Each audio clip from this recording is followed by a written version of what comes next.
ادھر آؤ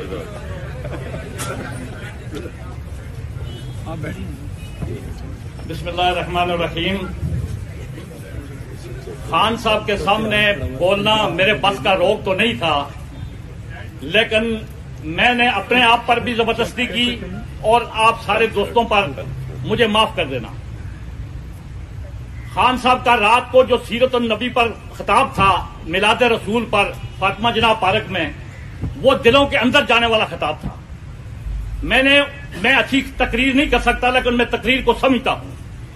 خان صاحب کا جو اقوام متحدہ والا خطاب تھا، وہ امت مسلمہ کے اندر چلا گیا ہے، وہ باہر نہیں نکلے گا. ابھی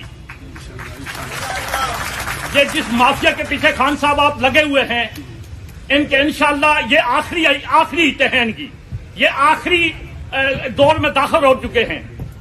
جب کوئی حرام خور مرتا ہے تو وہ تھوڑی سی دیر لگاتا ہے.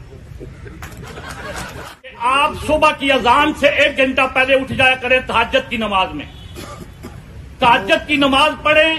اور جب آپ کو کوئی مشکل پیش آئے، جب آپ پریشان ہو، تو تہجد کی نماز میں رو پڑا کریں اور آقا کریم علیہ الصلوۃ والسلام کو یاد کر کے ان سے یہ عرض کیا کریں کہ یا رسول اللہ مجھے یہ مشکل ہے، اپنے رب سے یہ حل کروا کے دیں، انشاءاللہ حل ہو جائے گی. نمبر 1.